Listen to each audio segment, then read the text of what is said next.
B'ki'im b'halacha, 3 Tzitzit is in the air. Baruch Hashem. Everybody's talking Tzitzit. Everybody's talking Talet. Without a doubt, that is the mitzvah of the year.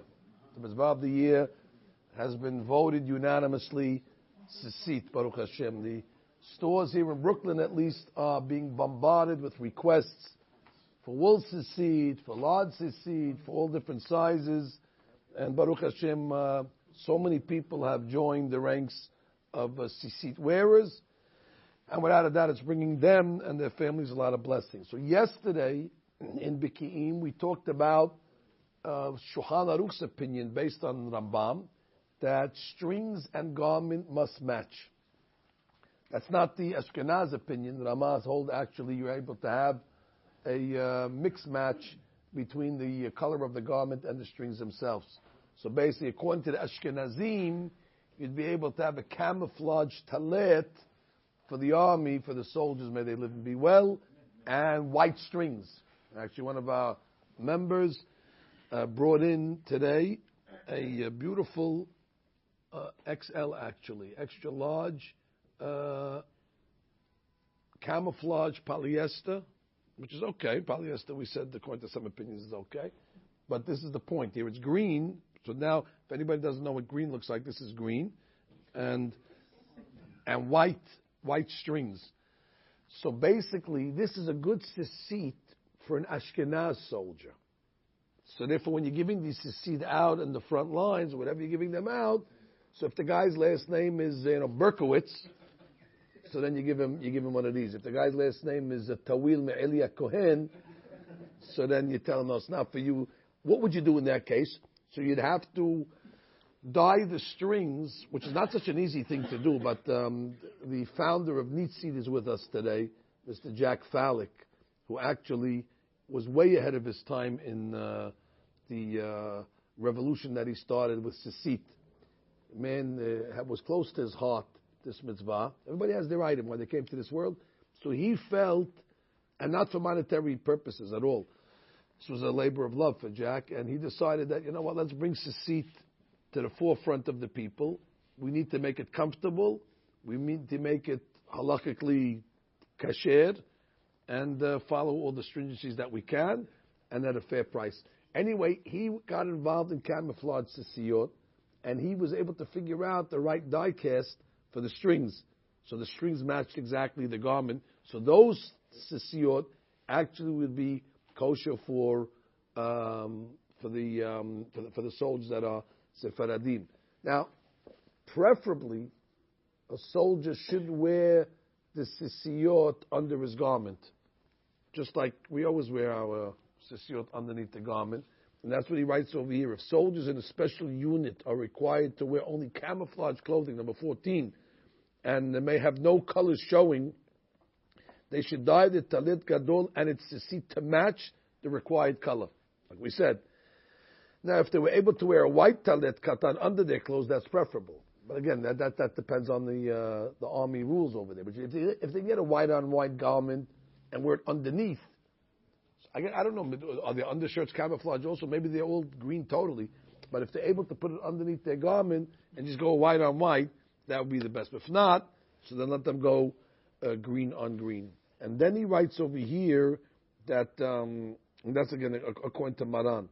So again, we gave out thousands of pairs of tzitsiyot since October 7th, which was a great merit to the army. But again, now that we know the halakha, so there should be some attention paid to giving the right tzitsiyot to the right people, Ashkenaz for Ashkenaz and Sepharad for. Now, by the way, that's not the only difference. There's other differences as well, even the way we make the knots. So there's Ashkenaz way of making the knots, and there's Sepharad way of making the knots. There's differences, and there's differences in how much wrappings they do, and according to each one, and how, like I said, the knots are made. So really, everybody should follow their custom. There's no reason, especially today when you go to the stores, you have to tell the guy behind the counter, I want talet katan Sfaradi. Of course, they'll give you the knots according to the Sfaradim, whereas according to the Ashkenazim, it's a different minhag. Like I said, everybody should follow their minhag. Now, one should avoid wearing a talet dyed red. Okay, I don't know why somebody would do that. But maybe he wants, I don't know, he wants to look like the Para Aduma. I'm not sure exactly what he's trying to accomplish with that. But again, because what would happen again? Red garment, red strings. And maybe that's the reason, red strings. I think maybe there's some sigula that if you have red strings. But the problem is red represents judgment. And you don't want to wear red strings hanging from your garment, especially that the Torah says on Yom Kippur, the red string turned white. When they threw the goat off the mountain, so all the sins went with that goat, and the crimson string that they had would turn white to show you that the sins of the Jewish people were forgiven. So why would you want to walk around with a red tassels hanging from your garment, which represents sin? So that would not be an item. Now, our good member Moshe Assis mentioned yesterday about yellowing, and that happens sometimes. For whatever reason, just by wear and tear or whatever it may be, or oxidizing the garment, and the strings themselves turn yellow. And the question then becomes, is that considered, because you continue wearing the garment? So in number Tetzayin, he says, where the strings change lesahov to yellow, or afud. Afud is what color? Gray. It happens sometimes, by the way. Does turn gray. I guess that's what maybe dirt also and grime. So people wear it. You keep on wearing it. Since it started white, so that discoloration we're not going to pay attention to, especially if you can put it in the washing machine. These things are definitely washable. I mean, you put the strings in a separate bag. I think they have this special item where you can protect the strings, and it comes out of the washing machine like new, or dry cleaning. That's for sure okay. Listen, this is something that the rabbi is going to talk about today, which I think definitely is important.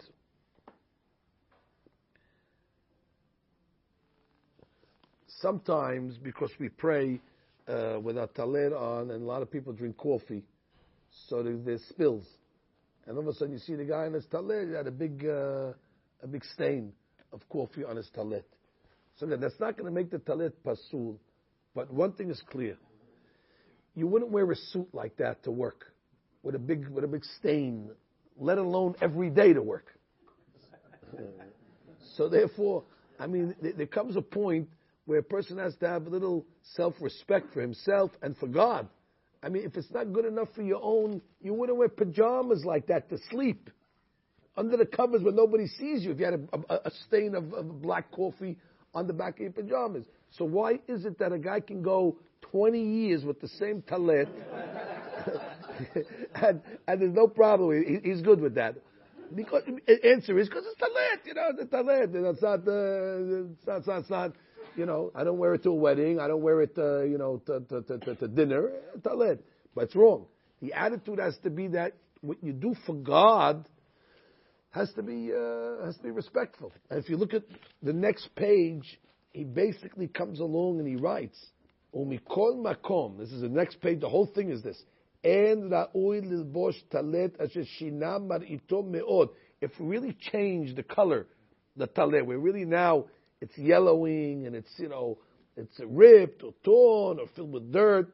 You got to clean it. Sheyesh lehader al kol hefesh shel mitzvah. Anytime you're doing the mitzvah, you have to remember, the Gemara always says, would you present this to a governor? If you had to give the governor, let's say, a gift, you're giving him a talet or a garment, would you give him a yellowing garment with all sorts of sweat stains on it? Of course you wouldn't give it to him. It would be embarrassing. So then why would you present it to God? And the pasuk says, Ze'eli van Veu. Now there was a rabbi called Seder Hayom.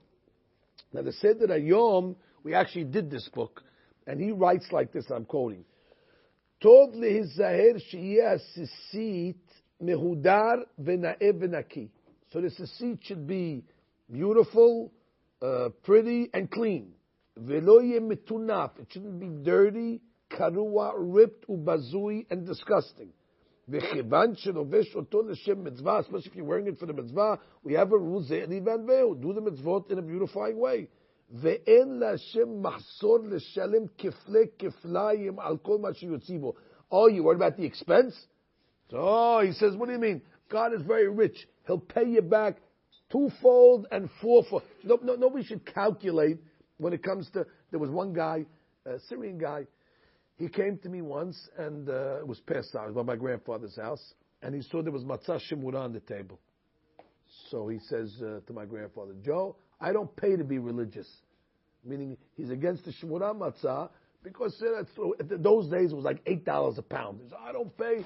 It's a racket, $8 a pound. I don't pay for that over there. I told him no problem. But when you go to the non-kosher Italian restaurant, and they charge you $87 for a penne vodka that cost them 2 cents, they have no problem to pay that. So you do pay. You pay for what you want to pay. When you want to get saft, you get saft. Because willingly you pay for that. But when it comes to God stuff, all of a sudden $7 becomes highway robbery, and they're making everything's highway robbery today, by the way. Everything's highway robbery. So it depends what you want to shell out for, what you don't want to shell out for. Guy comes along by the Itro guy. I don't pay $50 for a lemon. Yes, you do. You do all the time. You go to a restaurant, you get a salad in the fancy restaurant in the city, and they charge you $27, and then there's a service tax, and there's a charge for that, and there's the initiation fee, and all that for a salad. Turns out it costs you $150 for a salad and a cup of wine. What's the answer? I want to pay for that. Okay, good. So what you want to pay for, you pay for. What you don't want to pay for, you don't pay for. So that's a mistake. You got to get used to saying, you know what? I'm going to spend, and I'm going to be unthrifty when it comes to spending for the mitzvot. I'm going to be generous. And by the way, whatever you spend for the mitzvot comes right back to you. What do you think? Hashem's not going to pay you back? So I don't know how much this year it cost in the older days that he has to really tell you that. Today, what is it going to cost? $20 to get a new talit or a talit gadol? Really, you should change your talit gadols from time. There is anything you wear every day. Even if a coffee doesn't fall on it, forget about it. Just wear it there. It definitely it frays. It gets stuck in the zipper, and you're pulling it out, and it loses its. Listen, you change it loses the freshness, 100%. You change your suits from time to time. You change your shirts from time to time. Should get into the habit of changing. Maybe to give the people the benefit of the doubt, and this is maybe the truth. You feel connected to your talit. The talit you're always wearing. It's like a security blanket. You feel okay, but you're not Linus over here on the Charlie Brown. You got to get rid of the get a new security blanket. It's not respectful. So he comes on and says, "V'zeh lashon harav chesed la'alafim." Watch what he says now. This is going to be a shocker. V'kama mehagenut v'habusha. Yeah, I'm going to read this in English. This is great. He says, when people make sure to dress in clothing as is nice and stylish as if they can afford, they ought to be embarrassed if they at the same time use a faded, worn, or torn talit. They will then be wrapped in shame, while their excuse is quite lame. They will be forced to accept the blame. May Hashem spare us the pain. That's a rhyme. He rhymed it in Hebrew, and the guy was able to rhyme it in English, which is genius. Because in Hebrew it goes like this: Yilbash busha yit'atef kelima nafsho tiyeh aguma v'yid'ag min ha'nekama. Nachman l'tzia. How do we put that in English rhyme? I think that's without AI. That's brilliant.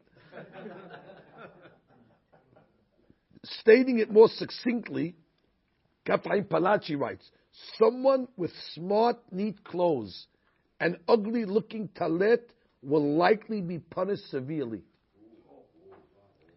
So that's it. And they took the gloves off. Look at note 74 on the bottom. Moshe Hagiz taught, a person must make sure to care for his soul's honor more than he cares for his body's honor, since the soul is attached to God above. If someone honors his soul by studying Torah, performing mitzvot, he at the same time is honoring the Blessed One. In every instance, one's first concern should be heaven's honor. If someone's honors his body with nice clothes, he must certainly honor his master by serving him with a beautiful talit and fine tefillin. If a person thinks this way, he will always be afraid to sin, and he will feel deep shame and pain over his past sins.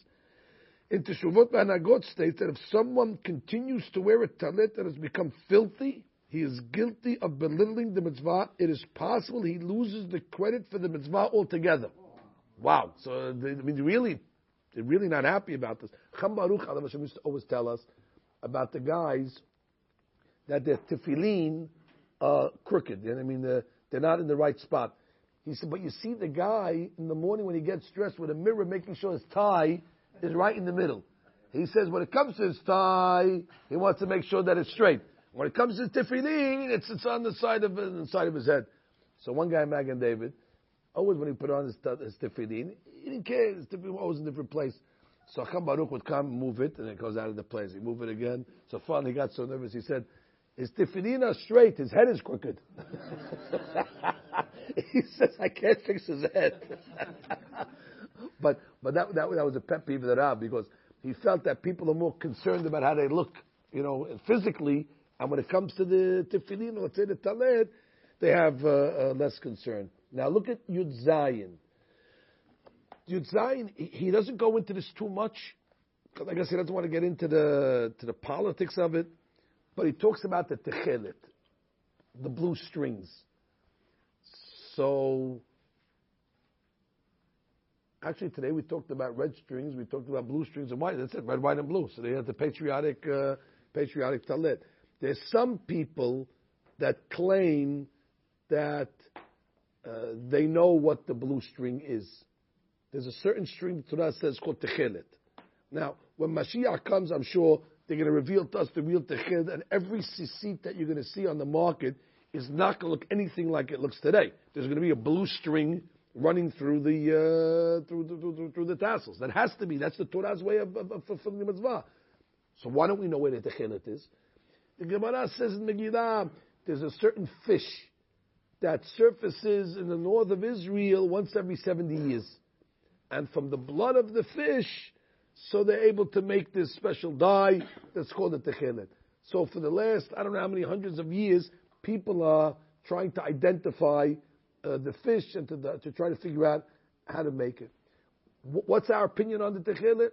I guess follow your rabbi and follow the great rabbis of the generation. Did any of the rabbis wear? You do. Today you have a lot of big rabbis that are doing it, but if you look at some of the rabbis that are on the wall over here, Cham Baruch, our great rabbi, he didn't wear the Techeiles. Now, Cham Ovadia, which is even more telling, that had access to everything. All he had to do was snap his fingers, and they'd bring him, the best Techeiles that's around, and he didn't wear it. Rabbi Ben Sion Abba Shaul didn't wear it. Even Rabbi Kaduri, great Mikubal, we don't have his picture, but didn't wear it. For sure, Cham Matlub didn't wear it. Cham Shaul didn't wear it. So, Ben Ishai didn't wear it. So, Baba Sali didn't wear it. Again, if you go across the board over here on our, Hall of Fame, they didn't wear it. Now again, I'm not discounting it. You have some great rabbis in Israel today that wear it. Their opinion is, it doesn't hurt. If it's the right Techeiles, so then we got it. And if it's not the right Techeiles, it's a blue string. A blue string doesn't hurt. All right, again, all he's going to say over here is, and I think he said the correct course for ordinary people, if you're considered ordinary, is to emulate the practice of the Torah leaders of their generation. And that's it. Follow your rabbis, and that's it. Actually, I have to make a confession. Some big rabbi in Israel did buy me a talit with Techeiles. It's stunning. It looks, the strings are gorgeous. When you see the blue, weaved into the strings. Rabbi Sabato, actually from Israel, he bought me a talit. And I'm not going to lie to you. During COVID, when I was home, when nobody was looking, I shut the lights. I went under the table. I put it on over there for a couple of minutes. I wore it because I said to myself, maybe I'm not going to wear it in public. Because once if I do something in public, then everybody's going to start following it. Then I don't want to be a trendsetter on something my rabbis didn't do publicly. But when nobody was watching, I put it on. It felt good. I wore it Techeiles. If I wore it Techeiles, I hit lotto. If I didn't, so I wore a talit. I don't think it causes a damage. Finally, and I think I told you this story, and he brings it down over here, that there is a mitzvah, rare mitzvah, but I guess it should be on the bucket list of things to get accomplished in life, and that's the shita gez. Syrians are experts in the mitzvah of gez, but this is a different mitzvah. This is the shita gez. This is a different mitzvah. This is the sheet before this gez. Anyway, Gez is shearings of sheep. And the halakha says that if you have sheep and you shear, the first shearings of the wool, and there's a certain amount, that is a mitzvah to give it to the kohen. The kohen has entitlements. If you're a kohen, you get 24 entitlements just for being a kohen, for doing nothing, for having the right chromosomes, and for having the right last name and lineage. You get 24 gifts, and it's obligated from all the Jewish people to make sure that the 24 gifts are given to the kohen. One of them is wool. So basically, if you saw a kohen wearing a sweater, it probably comes from wool that he received from his entitlements. Now, this mitzvah of Neshita Gez, it says if you can get wool that was fulfilled the mitzvah of Neshita Gez and make a tzitzit out of it, meaning a garment, so then already you're doing one mitzvah that's leading to another mitzvah. If you look at the note on 76, it's a letter from the Gera Rebbe, author of Imre Emet, to his son, the author of Lev Simcha, explaining that he had sent him woolen strands made from wool that had pronounced the Shita Gez, instructing him to make tzitzit with them. This is similar to the more, like the Eruv Tavshilin that you make on Wednesdays before the holiday. So they say you should use it for Seudah Shlishit to eat. Since you did it for one mitzvah, use it for another mitzvah, or the Aravot from the holiday, save it and burn the Hametz with him the next year. So we like to recycle mitzvot. So they do the same thing over here. Since you already have the mitzvah, the Shita Gez, so you should take some of that wool and use it for the strings or the garments. I only know one guy that did it. I think I said Rabbi David El Nadav, a great rabbi from Magen David, and he has the Minyan across the street, 2030. And he goes to Israel every summer. He's a tzaddik, this guy. He goes to Israel every summer, and he doesn't want to give up his class because he has a class with a lot of students. Problem is, there's a 6 or 7 hour difference between the time. So he gets up every morning at 3 a.m. and he gives the class over Zoom. I know, because anytime I have a Magen David question, I know if I call him 2:30 in the morning Israel time, he's up. Well, 4 o'clock in the morning right after the class, I could catch him. That's devotion over there. That's really devotion. So anyway, he this year or last year did the mitzvah of Neshita Gez. Cut it. He went.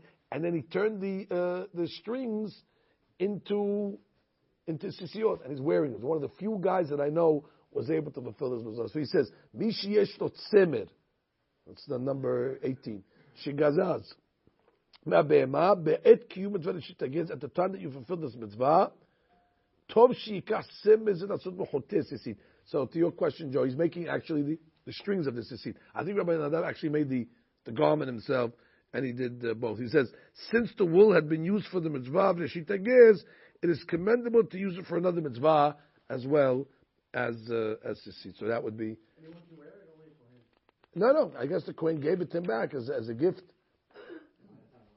Right? I'm assuming that he gave it to the Kohen, and then since it was done for a mitzvah, then the Kohen gave him a piece of it to make strings out of it.